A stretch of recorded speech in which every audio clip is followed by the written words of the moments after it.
தமிழ்நாட்டில் அரசியல் களம் காலத்துக்கு காலம் பரபரப்பாகிறது வளமையானது. அதே மாதிரியான ஒரு பரபரப்பு இன்றைக்கும் பதிவாகியிருக்கு. ஒவ்வொரு மணித்தியாலங்களாக பல செய்திகள் அடுத்தடுத்து வெளிவந்து கொண்டிருந்தது. ஆளுநர் விஜய் நேரடியாக போய் சந்திச்சிருக்கிறது, ஆட்சி அமைக்கிறதுக்கான அனுமதியை கேட்டிருக்கிறது. ஆளுநர் இதுவரைக்கும் எந்த விதமான பதிலும் சொல்லாமல் இருக்கிறத பொறுத்த வரைக்கும் நாளைக்கு திட்டமிட்ட மாதிரி விஜய் பதவியேற்பாரா இல்லையான்ற சந்தேகம் தொடர்ச்சியாக நீடிச்சு கொண்டிருக்கு. டிஎம்கே கூட்டணியிலிருந்து காங்கிரஸ் வெளியேறினதுக்கு பிறகு திமுக செய்தி தொடர்பாளர் அண்ணாதுரை வந்து குறிப்பிட்டிருந்தார். சரவணன் அண்ணாதுரை குறிப்பிட்டிருந்தார், முதுகுல காங்கிரஸ் குத்தி இருக்கு, காங்கிரஸ் எங்கட முதுகுல குத்தி இருக்கு, அவசரமான ஒரு தீர்மானத்துக்கு வந்திருக்கு.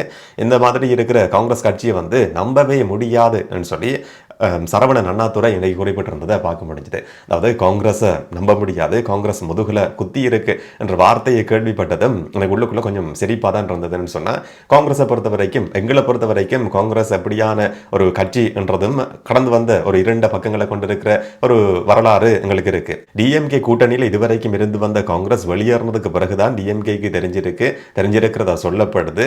காங்கிரஸ் வந்து முதுகுல குத்தி இருக்கு, காங்கிரஸை நம்பவே முடியாது என்றதை இப்போதான் டிஎம்கேக்கு விளங்கி இருக்கா என்றதை யோசிச்சு பார்க்குற நேரத்தில் கொஞ்சம் சிரிப்பாக தான் இருந்தது. இப்போ விஜய் வந்து முதலமைச்சரை நாளைக்கு பதவியேற்பாரா இல்லையா என்ற சந்தேகம் நடிக்கிறதுக்கான காரணம் என்னன்னு சொன்னால், அந்த மெஜிக் நம்பர் சொல்லப்படுற இல்லாட்டி சட்டமன்றத்தில் பெரும்பான்மையை நிரூபிக்கிறதுக்கான இடங்கள் அவருக்கு கிடையாது.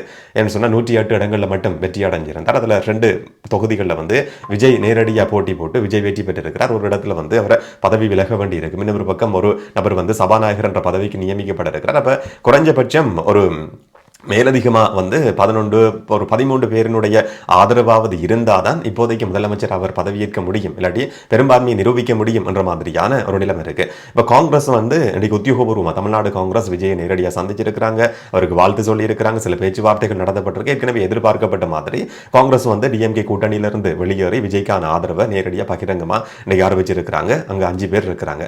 இன்னும் ஒரு பக்கம் விடுதலை சிறுத்தைகள் கட்சியை பொறுத்த வரைக்கும் தொல் திருமாவளவன் இன்னைக்கு குறிப்பிட்டிருக்கிற சில கருத்துக்களை பார்க்குற நேரத்தில் நாளைக்கு வந்து மிக முக்கியமான ஒரு கூட்டம் உயர் படத்தோட நடத்தப்படுது என்ற மாதிரியான ஒரு கருத்தை சொல்லியிருக்கிறார். ஆனால் பெரும்பாலும் வந்து டிவிகேயோட வந்து விசிக்கு விடுதலை சிறுத்தைகள் கட்சி சேர்றதுக்கான சாத்தியங்கள் அதிகமாகவே இருக்குன்னு சொல்லி எதிர்பார்க்கப்பட்டிருந்தது. இன்றைக்கு தொல் திருமாவளவனுடைய கருத்தை பார்க்குற நேரத்திலையும் அது மாதிரியான ஒரு விஷயத்தை தான் அவரும் வெளிப்படுத்தி இருக்கிறார். ஒரு நல்ல ஆட்சியை விஜய் தருவார் சொல்லி நாங்கள் எதிர்பார்க்கிறோம், நம்புறோம் என்ற மாதிரியான கருத்தை வந்து அவர் சொல்லியிருக்கிறார். அப்போ விடுதலை சிறுத்தைகள் கட்சியை பொறுத்த வரைக்கும் 2 உறுப்பினர்கள் இருக்கிறாங்க. இன்னும் ஒரு பக்கம் சிபிஐ சிபிஎம் சொல்லப்படுற கட்சிகள்கிட்டையும் வந்து விஜய் நேரடியாக கோரிக்கை விடுத்திருக்கிறதா சொல்லப்படுது. தமிழக வெற்றி கழகம் வந்து ஒரு கோரிக்கையை முன் வச்சிருக்கிறாங்க. அந்த கட்சிகள்கிட்டையும் 2 உறுப்பினர்கள் இருக்கிறாங்க. இப்போ சிபிஐ சிபிஎம் 2 உறுப்பினர்கள், விடுதலை சிறுத்தைகள் கட்சியில் 2 உறுப்பினர்கள் தெரிவு செய்யப்பட்டிருக்கிறாங்க. மற்ற பக்கம் காங்கிரஸ் ஏற்கனவே ஆதரவு இன்றைக்கு வந்து வெளிப்படையாக பகிரங்கமாக ஆரம்பிச்சிருந்தது, அங்கே 5 பேர் இருக்கிறாங்க. அப்போ 11 பேரோட டிவிகே பெற்றுக் கொண்டிருக்கிற 108 என்றதும் சேரப்போகுது. அப்போ கிட்டத்தட்ட தேவையான அளவுக்கான பெரும்பான்மையை வந்து நிரூபிக்கிறதுக்கான ஒரு ஆதரவு வந்து கிடைக்க முடியும். ஆனால் இதுவரைக்கும் சிபிஐ சிபிஎம்னுடைய ஆதரவு விஜய்க்கு கிடைக்குமா இல்லையான்றது பற்றின ஒரு நேரடியான தெளிவான பதில் கிடையாது. ஆனால் பெரும்பாலும் அதுக்கான சாத்தியங்கள் இருக்கின்ற மாதிரி குறிப்பிடப்படுது. ஏடிஎம்கே சார்பா டிஎம்கே வந்து ஒரு ரகசியமான கோரிக்கை முன்வைக்கப்பட்டிருக்கா, நாங்கள் 2 பேரும் சேர்ந்து ஆட்சி அமைக்க கூடாதா என்ற மாதிரியான ஒரு யோசனை முன்வைக்கப்பட்டிருக்கு என்ற மாதிரி இன்னைக்கு தமிழ்நாட்டினுடைய ஊடகங்கள், குறிப்பாக நேஷனல் மீடியா வரைக்கும் பேசப்பட்டிருந்தது. இந்தியாவில் இருக்கிற முன்னணி ஊடக நிறுவனங்கள் வரைக்கும் இந்த மாதிரியான ஒரு தகவல் பற்றி இன்னைக்கு அதிகம் பேசி இருந்ததை பார்க்க முடியுது. ஆனால் டிஎம்கே வந்து அதுக்கு உடன்பட முடியாதது, நிராகரிச்சிருக்கின்ற செய்தியும் பேசப்பட்டிருக்கு. எப்படியுமே வந்து இந்த சந்தர்ப்பத்தை பொறுத்த வரைக்கும் டிஎம்கே அந்த மாதிரியான ஒரு தற்கொலை முயற்சிக்கு வந்து கடைசி வரைக்கும் போக போறது கிடையாது. சொன்னா தொடர்ச்சியா எல்லா தரப்பாலையும் சேர்ந்து விஜய் சொல்லப்படுற ஒரு நபர் நசுக்கப்படுறார், எதிர்க்கப்படுறார் என்றதான் அவருக்கான மக்கள் ஆதரவுன்றது இன்னும் கூடுனதுக்கான ஒரு காரணமா இருந்தது. இந்த சந்தர்ப்பத்தை பொறுத்த வரைக்கும் ஆட்சியை குழப்பறதுக்கோ இல்லாட்டி 2 தரப்பும் செய்யறதுக்கோ வந்து கடைசி வரைக்கும் அதுக்கான சாத்தியங்கள் எப்படியுமே கிடையாது. இன்னும் ஒரு பக்கம் பிஜேபி ஆளுநரை வச்சு கொண்டு அரசியல் செய்யறதுக்கான முயற்சியில் ஈடுபடுது என்ற மாதிரியான கடுமையான விமர்சனங்கள் குற்றச்சாட்டுகளும் முன்வைக்கப்பட்டிருக்கு. இன்னைக்கு காங்கிரசினுடைய தமிழ்நாடு எம்பி வந்து குறிப்பிட்டிருக்கிறாங்க, ஜோதிமணி குறிப்பிட்டிருக்கிறாங்க, தமிழ்நாட்டினுடைய சட்டமன்றத்தில் தான் பெரும்பான்மையை நிரூபிக்க வேண்டி இருக்கும், ஆளுநருக்கு யாருமே பெரும்பான்மையை நிரூபிக்க வேண்டியது அவசியம் கிடையாது, அரசியலமைப்பில் வந்து இது தெளிவாக குறிப்பிடப்பட்டிருக்கு, ஆளுநர் அரசியல் தெரிஞ்சிருக்கிற ஒரு நபர், அந்த தெளிவு புரிதல் அவருக்கு இருக்கும்னு சொல்லி நாங்கள் நம்புறோம்.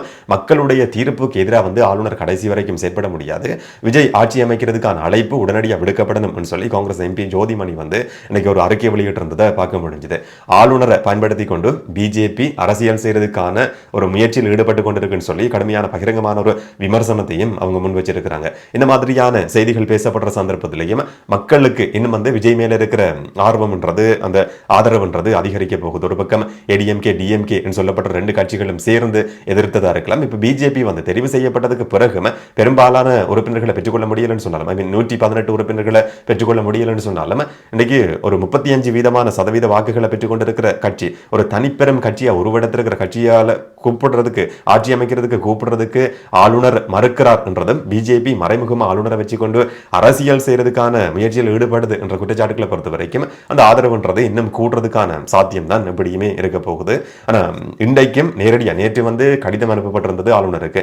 இன்றைக்கு நேரடியா விஜய் போய் எங்களுக்கு நாங்க ஒரு தனிப்பெரும் கட்சியா உருவெடுத்திருக்கிற 35% வாக்குகள் கிடைச்சிருக்கு, 1.5 கோடிக்கும் அதிகமான மக்கள் ஓட் பண்ணி இருக்கிறாங்க என்ற மாதிரியான விஷயங்களை சொல்லி இருந்தாலும் அவர் அதை கேட்கிற மாதிரி இல்லை என்றதான் இன்றைக்கு வெளிவந்திருக்கிற செய்திகள். இன்றைக்கு காலையில ஒரு ஊடகத்துக்கு தமிழ்நாட்டினுடைய ஆளுநர் குறிப்பிட்டிருக்கிறார். அரசியலமைப்புக்கு அமையதான் நான் செயற்பட போறேன்.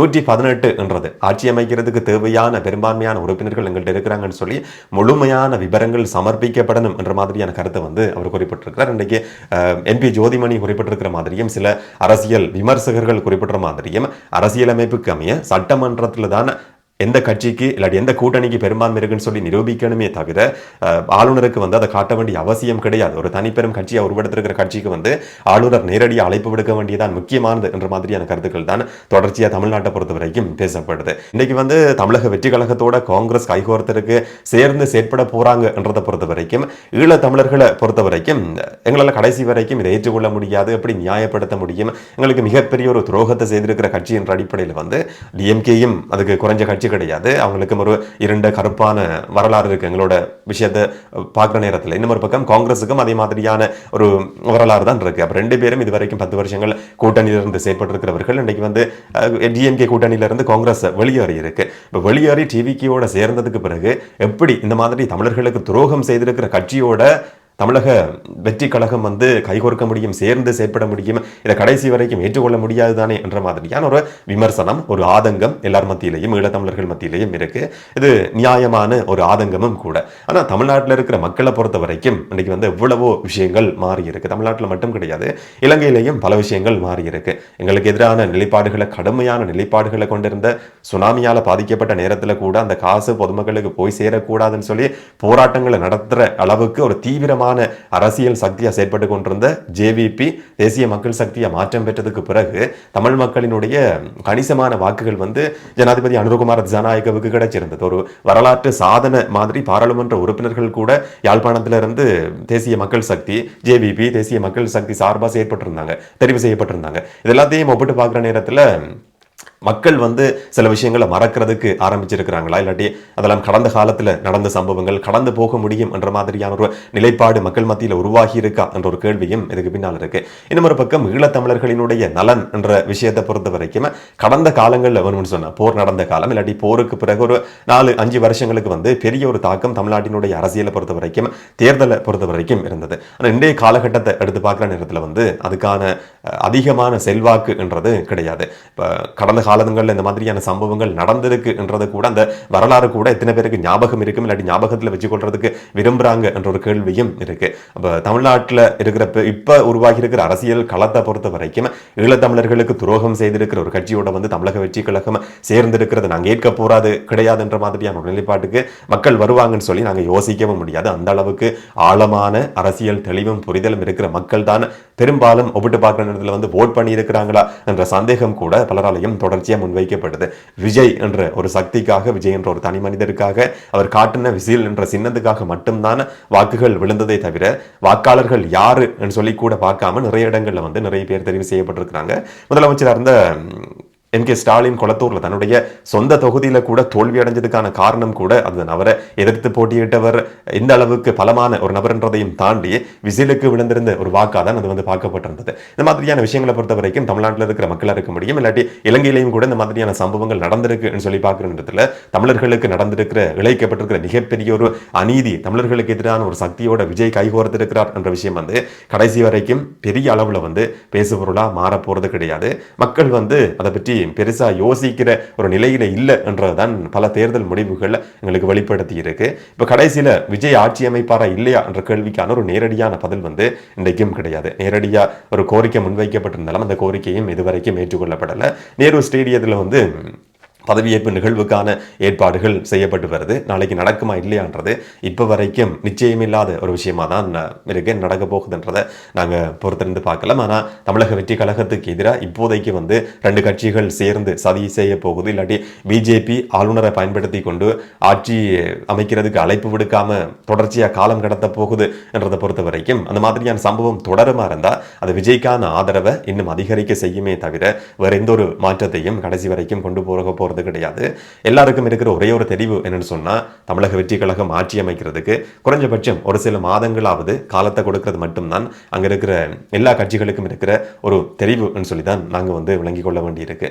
என்ன நடக்க போகுதுன்றதை பொறுத்திருந்து பார்க்கலாம். இதை பற்றி நீங்க என்ன நினைக்கிறீங்கன்றதை கமெண்ட்ல சொல்லுங்க. இன்னும் ஒரு வீடியோவில் இன்னொரு தகவலோட சந்திக்கலாம்.